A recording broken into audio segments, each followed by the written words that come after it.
जय माता दोस्तों, कैसे हैं आप लोग। आशा करता हूँ आप लोग अच्छे होंगे, स्वस्थ होंगे, मस्त होंगे। माँ भगवती आप सभी का कल्याण करे, आप सभी का मंगल करे। दोस्तों, क्या सच में पति पत्नी का साथ सात जन्मों का होता है? गरुड़ पुराण का रहस्य। जय श्री कृष्णा। दोस्तों, आज मैं आपको सही जानकारी बताऊंगा। जब हम सात फेरे लेते हैं उस वक्त हम जो कस्में खाते हैं मृत्यु के बाद, उनका क्या होता है? क्या आत्माओं का भी शादी होती है? जब मंडप में आग के चारों तरफ घूमते हुए एक लड़का लड़की के साथ जन्मों तक साथ निभाने का वादा करते हैं तो वह पल बहुत खूबसूरत लगता है। उस वक्त ऐसा लगता है जैसे यह रिश्ता अब कभी नहीं टूटेगा, चाहे कुछ भी हो जाए। यह इंसान हर जन्म में मेरा ही रहेगा। फिल्मों ने, कहानियों ने और समाज के हमारे दिमाग में यह बात इतनी गहराई तक बिठा दी गई है कि हम सच में मानने लगे हैं कि पति पत्नी का रिश्ता सात जन्मों का होता है। लेकिन जब उसी इंसान की चिता जल रही होती है, जब उस सात जन्मों के साथी का शरीर राख में बदल रहा होता है, तब वह आत्मा कहाँ होती है? क्या वह आत्मा शमशान में खड़ी होकर अपने साथी का इंतजार करती है? क्या मरने के बाद यमलोक में पति पत्नी एक साथ रहते हैं? अक्सर अक्सर लोग सोचते हैं कि सच्चा प्यार कभी नहीं मरता और आत्माएं हमेशा जुड़ी रहती हैं, लेकिन गरुड़ पुराण में एक ऐसा साफ और कड़वा सच बताता है जिसे सुनने के बाद आपके पैरों तले जमीन खिसक जाएगी। यह सच इतना गहरा है कि इसे जानने के बाद आप अपने ही पति या ही पत्नी को एक बिल्कुल अलग नज़रिए से देखने लगेंगे। आज आपके साथ एक ही बिस्तर पर सो रहा इंसान असल में आपका है ही नहीं। तो फिर वह कौन है? वह आपकी ज़िंदगी में क्यों आया है? और मौत के ठीक बाद उस पवित्र रिश्ते का, उन सात वचनों का आखिर होता क्या है? आज मैं आपके सामने गरुड़ पुराण के पन्नों से वह रहस्य खोलने जा रहा हूँ जो शादीशुदा इंसान को, हर प्रेमी को और हर उस इंसान को जानना चाहिए जिससे कभी किसी से प्यार किया। तो ध्यान से सुनिए, क्योंकि आज आपके कई भ्रम हमेशा के लिए टूटने वाले हैं। गरुड़ पुराण साफ कहता है कि आत्मा का कोई लिंक नहीं होता। आत्मा ना तो आदमी होती है और ना ही औरत। आत्मा सिर्फ एक ऊर्जा है, एक प्रकाश है जो उस परमपिता परमात्मा का अंश है। जब तक आत्मा इस मांस के शरीर के अंदर बैठी है, तब तक वह एक पति है, एक पत्नी है, एक पिता है या एक माँ है। जरा सोचिए, जब किसी इंसान की मौत होती है तो क्या होता है? एक पत्नी की मांग का सिंदूर इसी धरती पर धुल जाता है, गले का मंगलसूत्र यहीं उतार दिया जाता है, शादी की वह अंगूठी जो उंगली में पहनाई गई थी वो इसी दुनिया की तिजोरी में रखी जाती है। अब आत्मा शरीर छोड़कर बाहर निकलती है तो उसके साथ कोई सिंदूर, कोई मंगलसूत्र या कोई सात फेरों का प्रमाण पत्र ऊपर नहीं जाता।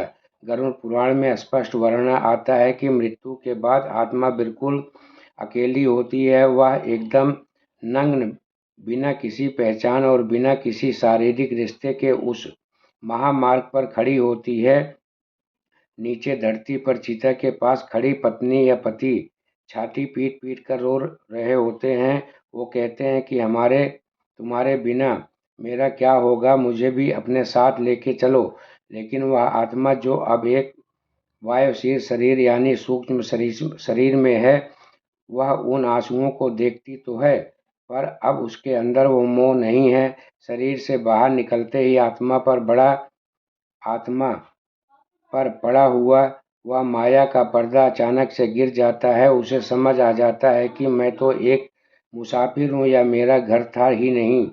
और औरत या यह आदमी जिसके लिए मैंने अपनी पूरी जिंदगी जला लगा दी, जिसके लिए मैंने दुनिया से लड़ाई की, वह तो बस इस एक जन्म के सफ़र में मेरे साथ ट्रेन की एक बोगी में बैठा हुआ एक सहयात्री था। अब मेरा स्टेशन आ गया और मुझे इस ट्रेन से अकेले ही उतरना पड़ेगा।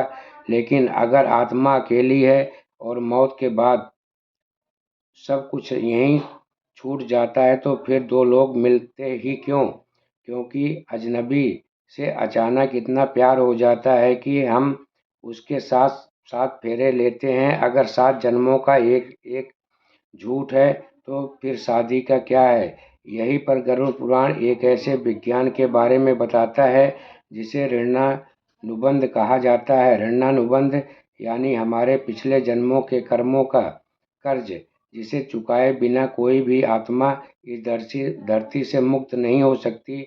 गरुड़ पुराण और कर्म सिद्धांत के अनुसार आप इस दुनिया में किसी भी इंसान के बिना किसी कारण के नहीं मिलते। जिस इंसान से आप शादी करते हैं वह कोई संयोग नहीं होता, वह कोई किस्मत की बात नहीं होती।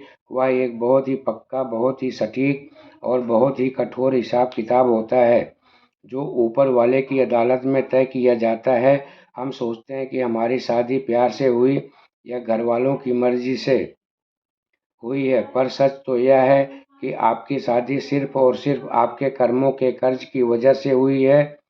शास्त्रों में बताया गया है कि पति पत्नी का रिश्ता मुख्य रूप से 4 तरह के कर्मों के आधार पर बनता है, जिसे बहुत ध्यान से सुनिएगा क्योंकि इसमें आपको अपनी जिंदगी का जवाब मिल जाएगा। पहला, शत्रु ऋणानुबंध। क्या आपने कभी ऐसे पति पत्नी देखे हैं जो दिन रात कुत्ते बिल्ली की तरह लड़ते हैं, जिनके घर में कभी शांति नहीं होती? क्या एक दूसरे को ताने मारना, गालियां देना, एक दूसरे की जिंदगी नर्क बना देना, पर फिर भी वह एक साथ रहते हैं? वह चाहकर भी एक दूसरे को छोड़ नहीं पाते। गरुड़ पुराण के अनुसार कोई साधारण बात नहीं है, यह शत्रु ऋणानुबंध है। इसका मतलब है कि वह इंसान पिछले किसी जन्मों में आपका बहुत बड़ा दुश्मन था। आपने पिछले जन्मों में उसके साथ कोई बहुत बड़ा धोखा किया था, उसका हक मारा था या उसे बहुत गहरी तकलीफ दी थी। वही दुश्मन इस जन्म में आपका पति, आपकी पत्नी बनकर वापस आया है। वह आपसे अपना वह पुराना कर्ज वसूलने आया है जो आपको हर दिन रुलाएगा। वो आपका पैसा बर्बाद करेगा, वो आपको मानसिक रूप से तोड़ेगा और आप कुछ नहीं कर पाएंगे, क्योंकि जब तक वह पुराना हिसाब चुकता नहीं हो जाता तब तक वह इंसान आपकी ज़िंदगी से नहीं जाएगा। दूसरा, ऋणानुबंध। आपने कई बार देखा होगा कि कोई इंसान अपने पति या पत्नी से बहुत प्यार करता है, वह उसके लिए अपना सब कुछ कुर्बान कर देता है, वह उसके नखरे उठाता है, उसकी हर बीमारी में उसकी सेवा करता है, अपना पूरा जीवन उसके कदमों में रख देता है, पर सामने वाला इंसान अचानक उसे धोखा देकर चला जाता है या फिर कोई भयानक बीमारी उसे मौत के मुंह में ले जाती है और वह उसे रोता हुआ छोड़ जाता है।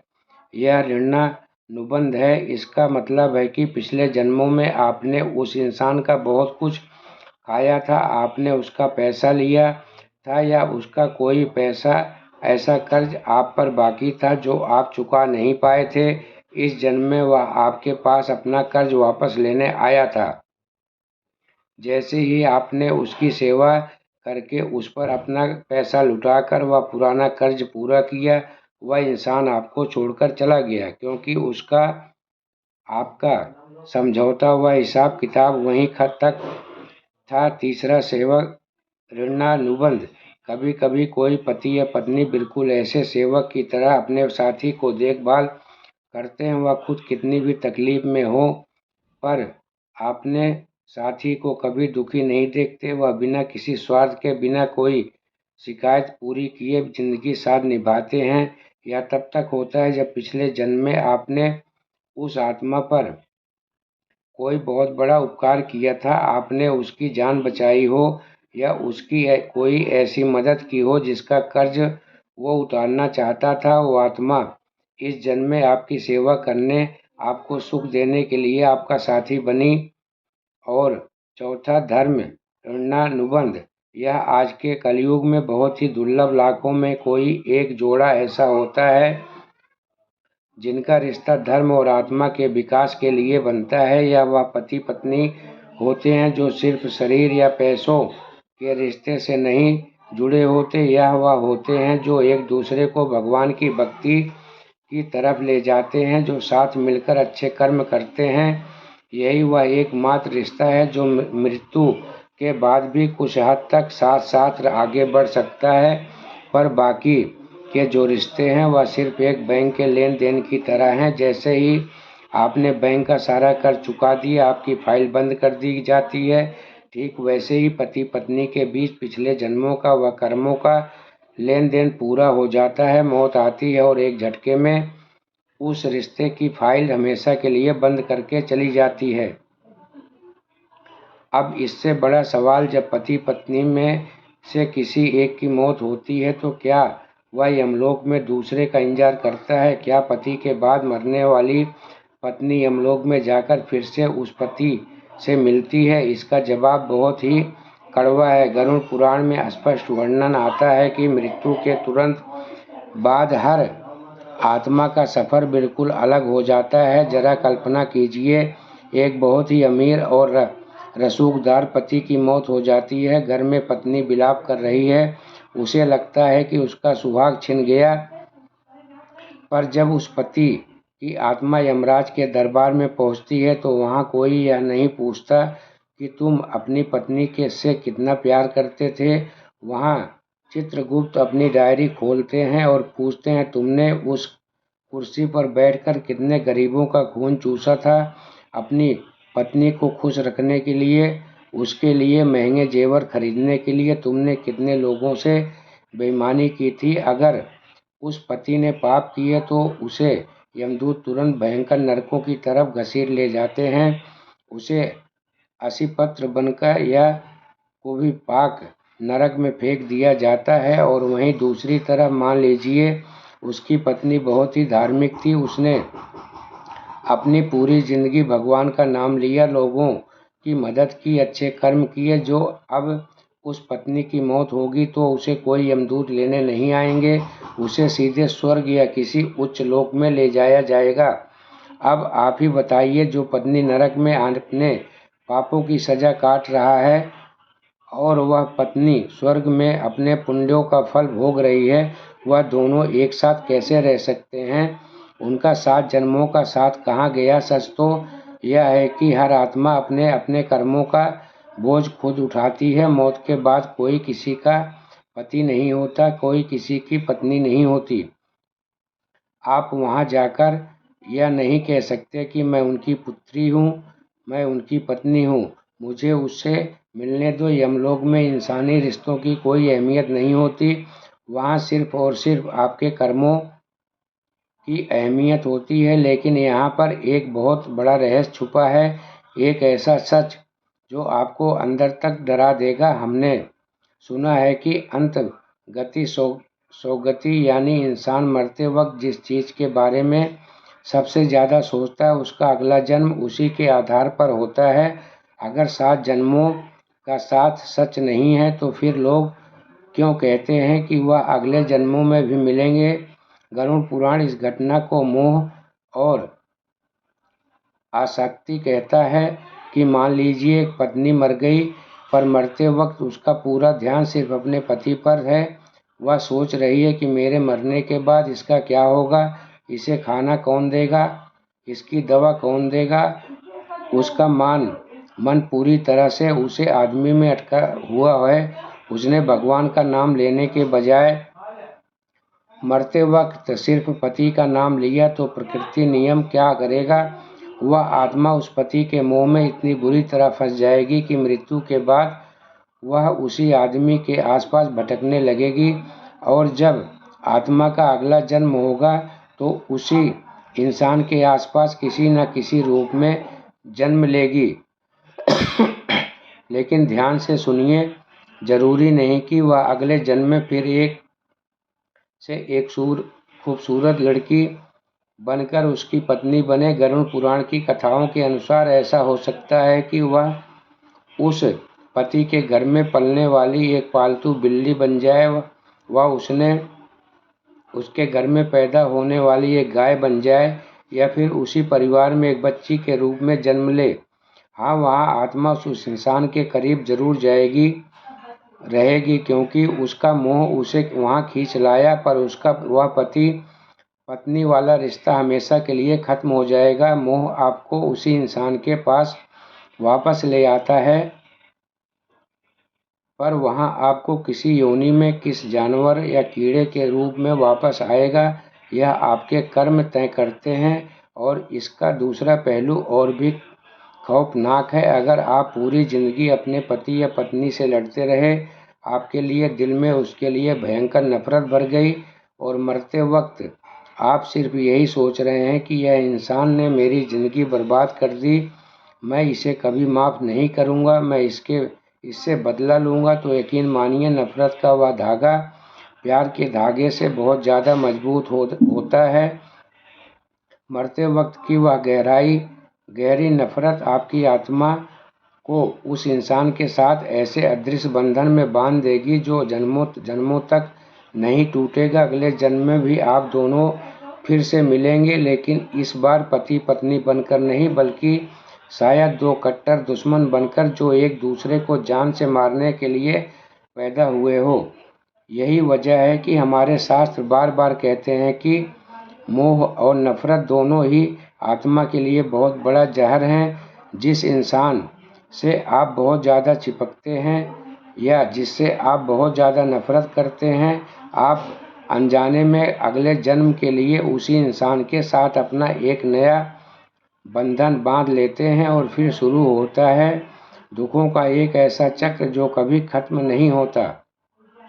अगर सब कुछ कर्मों का ही खेल है, तो फिर हमारे पूर्वजों ने शादी के वो 7 फेरे क्यों बनाए? उन 7 वचनों का क्या मतलब है जो अग्नि को साक्षी मानकर लिए जाते हैं? क्या वह सब झूठ है? नहीं, हमारे ऋषियों शास्त्रों में लिखी हुई कोई बात झूठ नहीं है। झूठ वह मतलब है जो हमने अपनी सहूलियत के लिए निकाल लिया है। शादी के वह 7 फेरे कभी भी यह वादा नहीं करते कि हम मरने के बाद भी पति पत्नी बनकर रहेंगे। 7 वचन वह धर्म के लिए होते हैं। जो 7 वचन इस बात की कसम होते हैं कि हम दोनों आत्माएं जो आज तक इस जन्म में एक साथ आई हैं, हम मिलकर धर्म के रास्ते पर चलेंगे। हम एक दूसरे के शरीर का इस्तेमाल नहीं करेंगे, बल्कि हम एक दूसरे की आत्मा को भगवान तक पहुंचाने में मदद करेंगे। पति वादा कहता है कि वह पत्नी की रक्षा करेगा, उसके सम्मान की रक्षा करेगा। वह पत्नी वादा करती है कि पति को गलत रास्ते पर जाने से रोकेगी, उसे धर्म सिखाएगी। वह एक टीम बनते हैं, एक दूसरे, एक ऐसी साथी जिसे मिलकर उस परमपिता परमात्मा को पाना है। जब वो दो आत्माएं इस तरह का जीवन जीती हैं, जब वह घर में साथ बैठकर भगवान का नाम लेते हैं, वह एक दूसरे ही आध्यात्मिक रास्ते पर चलती हैं, तब उनके कर्म एक जैसे होने लगते हैं, उनके पुण्यों का ग्राफ एक जैसा होने लगता है। गरुड़ पुराण में वर्णन आता है कि जब ऐसे पति पत्नी की मृत्यु होती है, तो उन्हें कर्म एक जैसा होने के कारण उन्हें एक ही उच्च लोक में जगह मिल सकती है। वहाँ वह पति पत्नी के रूप में नहीं, बल्कि 2 शुद्ध आत्माओं के 2 साथियों के रूप में भगवान की सेवा करते हैं। पर आज के कलयुग में ऐसे कितने घरों में होता है? आज की शादियाँ किस बात की टिकी हैं? आज पति पत्नी के बीच झगड़ते हैं किस बात पर होते हैं? इसी का तापमान कितना होना चाहिए? खाने में नमक क्यों नहीं है? तुमने मुझे मेरे जन्म पर महंगा गिफ्ट क्यों नहीं दिया? तुम्हारे बैंक अकाउंट में कितने पैसे हैं? तो दोस्तों, ये सब थी गरुड़ पुराण की कहानियाँ। दोस्तों, यह थी थोड़ी सी जानकारी। मेरे द्वारा दी गई जानकारी आपको अच्छी लगी हो, समझ में आई हो, तो वीडियो को लाइक कर देना, चैनल को सब्सक्राइब करके शेयर करना, ताकि और भी भक्तों का कल्याण हो सके और भी भक्तों का मंगल हो सके। जाते जाते श्री हरि विष्णु जरूर लिखना।